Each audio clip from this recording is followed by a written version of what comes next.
Hello everyone, welcome to the session. आज की class में हम पढ़ने जा रहे हैं पंजाब स्कूल एजुकेशन बोर्ड की 5वीं क्लास की हिंदी की किताब पहली भाषा फर्स्ट लैंग्वेज, और उसमें से उसका 19वां पार्ट जो कि है रेत और पत्थर के बारे में। आज इस पार्ट को पढ़ेंगे और डिटेल से समझेंगे। इसके क्वेश्चन आंसर्स की वीडियो मैंने ऑलरेडी अपलोड की हुई है, आप चाहे तो जाके देख सकते हैं। तो चलिए शुरू करते हैं। उस क्षति को मत याद रखो जो किसी ने तुम्हें पहुंचाई, उस कार्य को भूल जाओ जो आपने किसी के लिए किया था।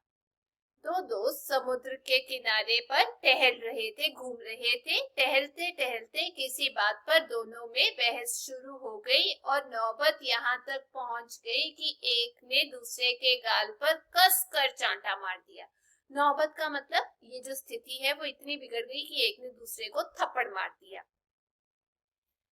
जिसे चांटा लगा उसे गहरा आघात पहुंचा। आघात का मतलब ये होता है उसे गहरी चोट पहुंची थी जब थप्पड़ लगा।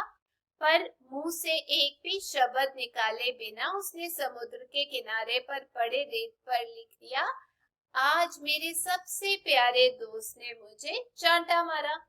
इसके बाद भी दोनों एक साथ किनारे पर टहलते रहे।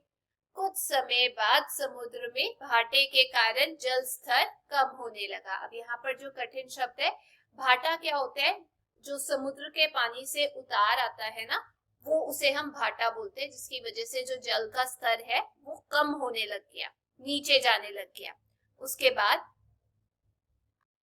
समुद्र के उफान को कम होता देख दोनों ने उसमें नहाने का फैसला किया कि पानी पीछे चला गया। समुद्र में नहाते हुए अचानक जिस दोस्त को चांटा लगा था उसका पैर पानी के नीचे दलदल में फंस गया और वह डूबने लगा।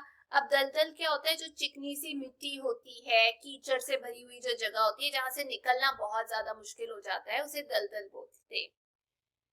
ये देखते ही उसके दोस्त ने तुरंत छलांग लगाकर उसे बचा लिया और पानी से बाहर ले आया।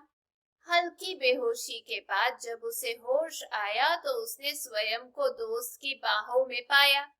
कुछ समय बाद जब वह अपने सहारे खड़ा हुआ तो उसने पास पड़े एक पत्थर पर लिख दिया, आज मेरे सबसे अच्छे दोस्त ने मेरी जान बचाई है। ये देखकर उसके दोस्त ने पूछा, जब मैंने तुझे चांटा मारा था तो उस समय तुमने रेत पर लिखा था, पर इस बार तुमने पत्थर पर लिखा है, ऐसा क्यों? दूसरे दोस्त ने उत्तर दिया, जब कोई व्यक्ति हमें दुख या कष्ट देता है तो हमें उसे रेत पर लिख देना चाहिए, क्योंकि वहां भुलावे रूपी लहरें और हवाएं उसे मिटा देती है। परंतु जब कोई हमारे लिए कुछ अच्छा करता है तो हमें उसे पत्थर पर तराश कर लिख देना चाहिए, जहां पर कोई भी हवा या पानी उसे कभी भी मिटा नहीं पाए। अपने दुखों और कष्टों को रेत पर लिखना तथा खुशियों को पत्थर या फिर हृदय पर तराशना सीखिए। तो इस पार्ट से आपको क्या सीखने को मिलता है मुझे कमेंट सेक्शन में जरूर बताइएगा। ये था आज का पार्ट। मैं उम्मीद करती हूँ आप सबको कुछ ना कुछ सीख तो जरूर मिली होगी। वीडियो अच्छी लगी तो चैनल को लाइक शेयर सब्सक्राइब जरूर करना। हम फिर मिलेंगे। Till then take care, bye bye.